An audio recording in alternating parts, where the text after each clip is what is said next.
because they required him to send in that lesson article 3 months in advance. See, they really sent that thing. I think they had a subscription list of about 60,000 or maybe more than that, and a lot of people really use that. I know my pastor at home read that thing regularly. He called him Dr. McQuillican. Dr. McQuillican. He said, I like that Dr. McQuillican. And one thing, he liked his view on dispensations, because when he came to the Sermon on the Mount, Dr. McQuillican didn't say that's just the kingdom age and that isn't for us. And he said, I like the way he goes over into the epistles and shows that the epistles teach the same thing that Jesus taught in the Sermon on the Mount. He liked that. But Dr. McQuillican told us one time that when he was, on some occasions, when he was ready to write his Sunday school lesson article, he had 10 hours for it. He read it through and he said, I just didn't have anything in hand at all. Nothing in hand. And he said, I just knelt in my office in my helplessness before God. And I cried out for God to undertake for me. Out of weakness we're made strong. And folks, when a preacher comes and says, oh, I want to tell you I've got a sermon that'll knock their eyes out, and it just was so easy the way it came to me and all, I just wonder whether or not any of that comes from God. Only the Lord knows. But I know this, out of weakness we're made strong. I know sometimes I've been preparing messages, and I've looked at the clock on the wall and I thought, 4 hours from now I'm going to be standing up before the group to speak. Now I don't know what I'm going to say. Well, you say I should have prepared longer in advance. Often I've prepared longer in advance and still don't have it. But out of weakness we're made strong.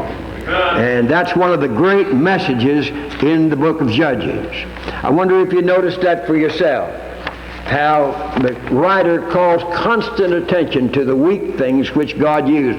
One suggestion which helps me to enter into the book of Judges is read Judges along with 1st and 2nd Corinthians. Read Judges along with 1st and 2nd Corinthians. 1st and 2nd Corinthians lay great stress upon the fact that God's power is made perfect in weakness. Listen to these verses from 2 Corinthians and then verses from 1 Corinthians. 2 Corinthians 12:9, and he has said unto me. See, that's perfect in the Greek. He has said unto me, and he's still saying it. See, the perfect tense, something from the past that has a present continuance. He has said unto me, and he's still saying it to me. My grace is sufficient for thee, for my power is made perfect in weakness. Our version says strength, but it's the Greek word dunamis. We often translate it dynamite power. For my dynamite power is made perfect in weakness. Most gladly, therefore, will I rather glory in my weaknesses, that the power of Christ may rest upon me. Every true servant of God glories in his weaknesses. He glories in his weaknesses. That's the opposite of what the natural heart of man does. The natural heart of man glories in what he thinks is his strength. You know, I'm strong in these things and all. That's what some so-called Christian psychologists tell you to do. Now, study your weak points and study your strong points, and then concentrate on the weak points. I tell you folks, if I concentrate on the weak points, that's all I have. That's all I have to concentrate on. And I've had many embarrassing things take place in my life. And when I just thought I was strong, and didn't realize I had that self-confidence until the Lord let me suffer from the consequences of my self-confidence. And then in addition to 2 Corinthians 12:9, listen to 2 Corinthians 12:10. Wherefore I take pleasure in weaknesses, in injuries, in necessities, in persecutions, in distresses, for Christ's sake. Do you take pleasure in those things? For when I am weak, then am I strong. See, when and then. We say naturally, after I've gotten over being weak, then am I strong. But that's not what the Bible says. It says when and then. When I am weak, then am I strong. One time when I was studying 2 Corinthians, I asked myself this question. There are 13 chapters in 2 Corinthians. In 11 of those 13 chapters, Paul gives his testimony. He doesn't give his testimony in chapters 8 and 9. 8 and 9 are the great chapters on stewardship.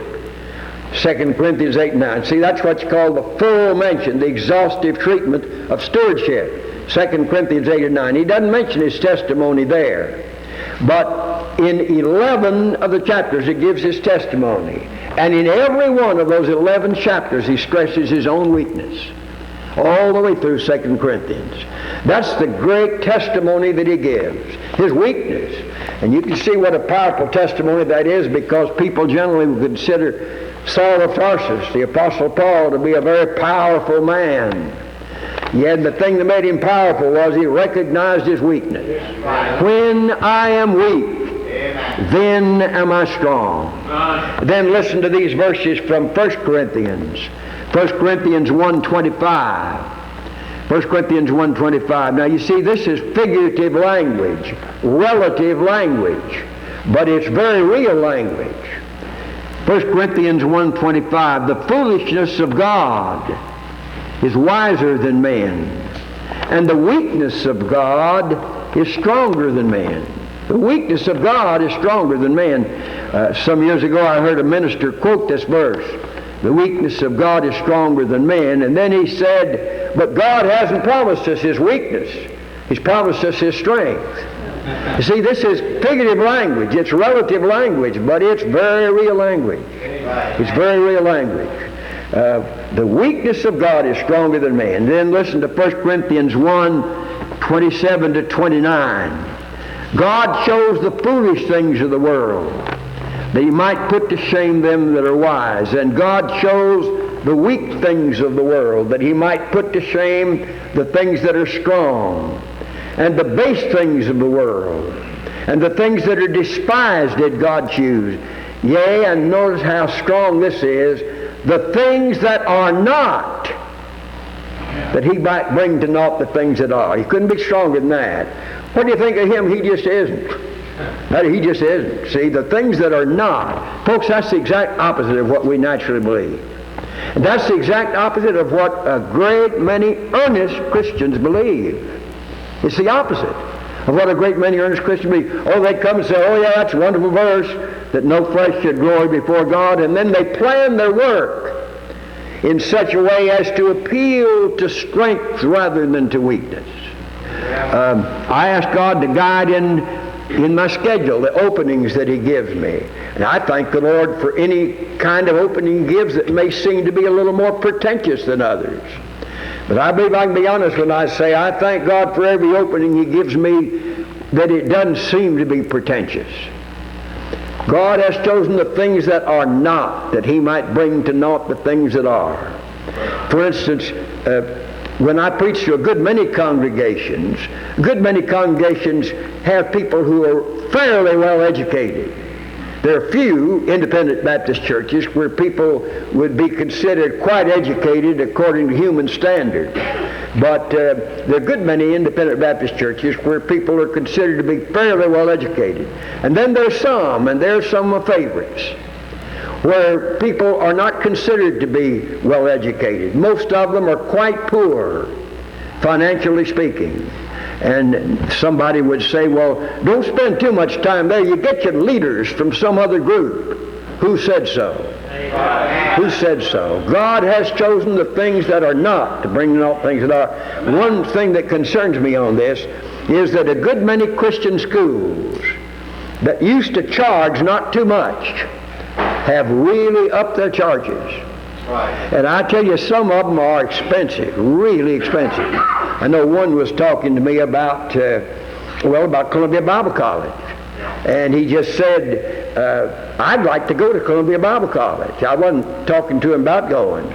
But he said, I'd like to go to Columbia Bible College, but really it's too expensive for me. I can't do it. Well, when you raise up your prices like that, are you appealing to the things that are not? See, that's the whole thing. You keep in mind, it covers everything. And somebody say, oh, I like that emphasis on weakness in Judges. Out of weakness we're made strong. But then it pinches when we really begin to apply it to our lives. Then 1 Corinthians 2, 3 to 5. Paul's knees knock together sometimes when he's preaching. I like to have, when I'm getting ready to speak sometimes, I like to have a little sinking feeling in the pit of my stomach. Right, man. Somebody says, now you keep preaching and all, and you get rid of all that. Yeah, if you get rid of all that, then you go downhill too in getting things done for the Lord. But that sinking feeling in the pit of the stomach, no, now a young preacher would have that, but an older preacher wouldn't have that. He ought to have it. And I don't mean just the feeling in the pit of the stomach. That may mean that the stomach's too full or too empty, But I don't mean that, but I mean something that shows your own weakness. And sometimes, just before I get ready to preach, a battle goes on in my soul while I'm sitting up there. Right. Sometimes I dread having to get up because I preach, when I go around to different churches, I preach sermons I've preached before. But I want to tell you, I still have that feeling of weakness. And I found this, that sometimes I'll have a series of meetings and I may preach the same series in one place and then another place. Nearly always, I don't get the same response to one to the other. I get a better response for one over here and one over here. And you say, what's the reason? I don't know all the reason. Well, I think part of it is God's called my attention to the fact that I'm weak. And when I'm weak, then am I strong. Listen to Psalm 147, verses 10 and 11. Psalm 147, 10 and 11. God taketh no pleasure in the legs of a man. That means in the natural strength of a man. He taketh pleasure in them that fear him, in those that hope in his loving kindness. What's meant by that statement, God taketh no pleasure in the legs of a man. He taketh no pleasure in the natural strength of a man. Sometimes when I've read that statement, God taketh no pleasure in the legs of a man, I've just asked myself this question, do I? God taketh no pleasure in the legs of a man, in the natural strength of a man, do I? Ask yourself that same question. God taketh no pleasure in the legs of a man, the natural strength of a man. Do you? Well, how many times have you heard somebody say something like this? That person has so much natural ability. Oh, I just covet that ability for the Lord. I just covet it for the Lord. That person has such a wonderful voice.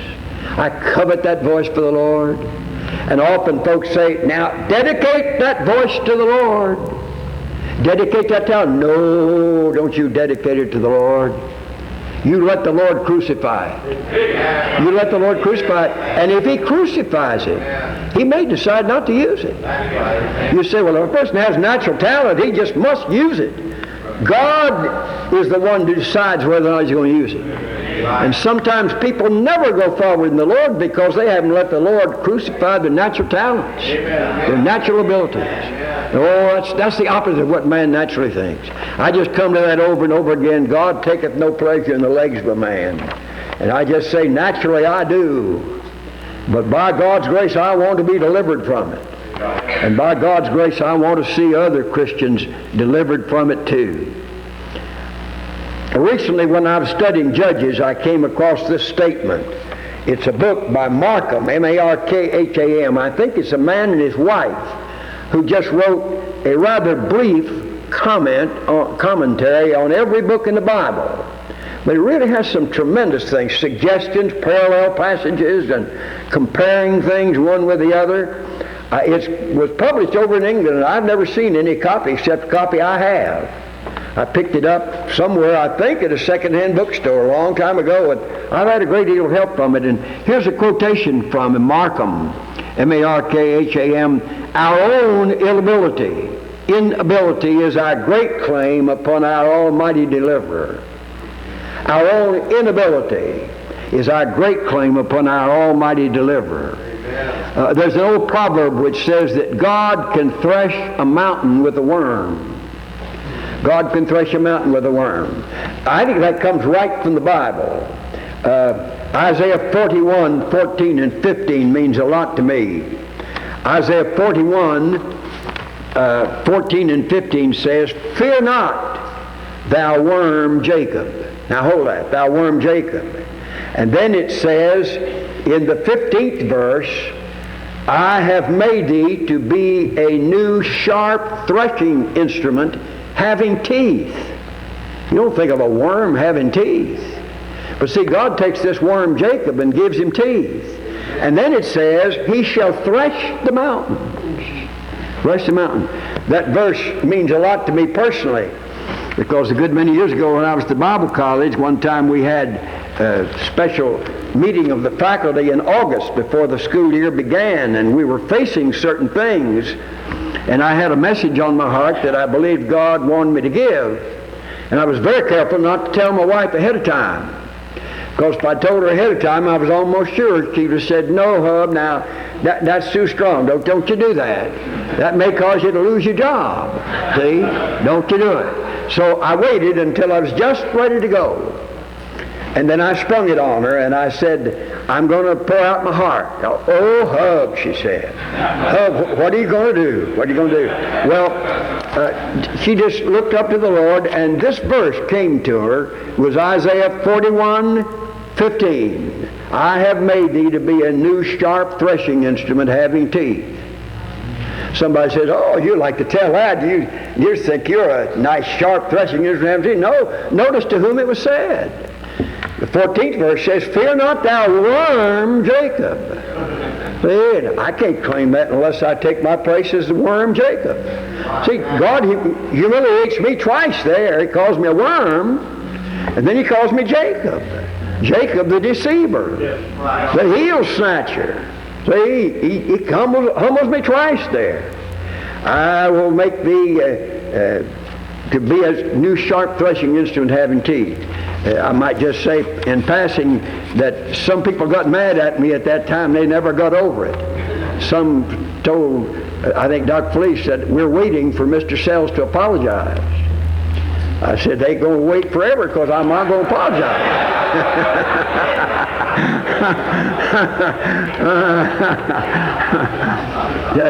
But do you like little incidental things that come in? No, they're not incidental. They're part of the whole thing. But that verse means a lot to me because my wife was scared to death before God comforted her through that, you know. And I waited until I was ready to go before I sprung it on her because I knew she'd protest.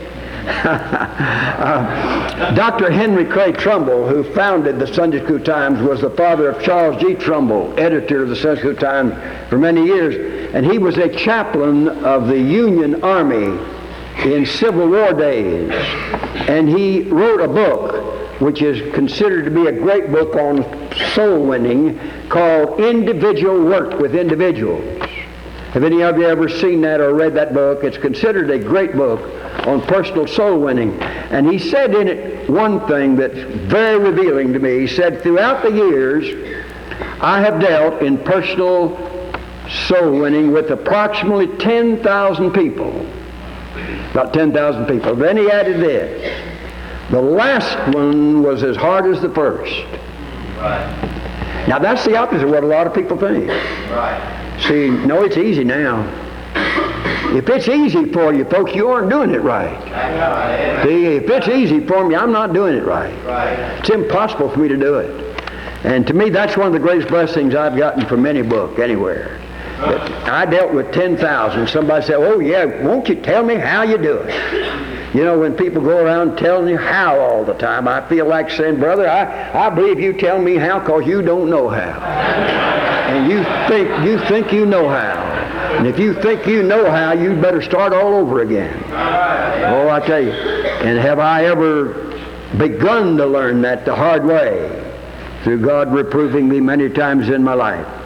Throughout our study of Judges, we'll call much attention to the weak things God used.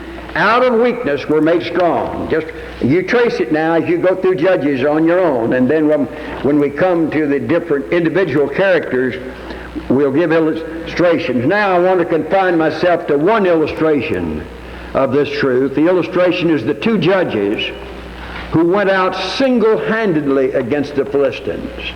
See, God didn't just give power to the Israelitish army, but he gave power to at least two of these judges who went out single-handedly. against the Philistines. Both of them I call the S-men because their names begin with the letter S. One is Shamgar. Judges 3:31. Judges 3:31 says that Shamgar smote of the Philistines 600 men with an ox goad. That whatever ox goad means, it means something that's not an ordinary weapon of warfare. The average fighter wouldn't fight with an ox goad, but that's all he had available, and he used the ox goad to save Israel. And then the other S is Samson. And Samson went out single-handedly against the Philistines. See, this was just an army of one. Just an army of one. There's an old proverb which says that one with God is a majority. You've heard that. One with God is a majority. The book of Judges gives us illustrations of that one with God is a majority. We fundamentalists warn many times against the union of evil forces. And we say what I believe to be true, that as we come closer and closer to the end, evil forces will head up under the Antichrist. How many of you believe the Bible teaches that? Union of evil forces. Yes, but how many times have you been warned about the union of good forces? Union of good forces. Often folks think that's good. Church union. Big difference between church union and church unity. Amen. See? And I think sometimes church unity may lead to union, but it has to really be unity, otherwise it isn't the real thing at all. When is church union? When is the union of good forces wrong? The union of good forces is wrong when it's built upon the same foundation as the union of evil forces. And what's the foundation undergirding the union of evil forces? In numbers there is power. See, that's the foundation. In numbers there's power. Folks, that thing is just flooding fundamentalism these days. And of course, some would say, well, the independent Baptists ought to get together more. Well, they ought to have more unity. I believe that's true. But that unity doesn't necessarily mean they'll get together with everybody. Because oftentimes when God calls you to a certain work, there's a sense in which you've got to hold your own role. And if you try to get everybody else to come and help you hold your role for you, they'll hold it in the wrong way. Amen. And God holds you responsible. That's true anybody who's founding a Bible school, a Bible college. In January, after we have about a week up in Louisville, Kentucky, we're coming by Knoxville, Tennessee. The man there in charge of Crown College, Pastor Wood and I were very much impressed with that school, and he just asked me any suggestions I have. And in preparation for it, I'm going to prepare a lot and go through these scriptures. I'm going to go through a lot of my notes and see if I think anything there especially pertains to what we call Christian education, and give those things to him. And it'll be some of this very thing I'm talking about now. For instance, the man who is a very fine quarterback for the University of Tennessee is Heath Shuler, and he joins the Athletes for Christ. And the man in charge, Brother Clarence Sexton, in charge of Crown College in Knoxville, said he wants to get him to come and talk to his people. Well, I'm not going to write him about it. But I think Heath Shuler is going into professional football. And if he does, he'll go playing on the Lord's Day. Right. And he'll keep thousands and thousands of people away from the house of God. And he'll be a role model for many young people who think it's quite all right to desecrate the Lord's Day, because there you get your testimony for Christ and all that sort of thing. And I'm just going to tell him, I hope you won't do it. Because he'll be asked by a lot of churches. But I hope the independent churches there in Knoxville won't ask him. Because I'm almost sure, well, you know, I'm for Tennessee. But I'm not for Heath Shuler playing football on the Lord's Day and turning thousands of people away from God's house on the Lord's Day. And that's what that whole association of Christian athletes does, turns them away. You see, this whole thing The union of good forces. Oh, it's good. They all get together. Hold on. If it's real unity, and I've seen some meetings in the old days particularly that seem to be very powerful. We had a meeting with a woman evangelist, Mrs. Demarest, who was a descendant of Booth and the Salvation Army group.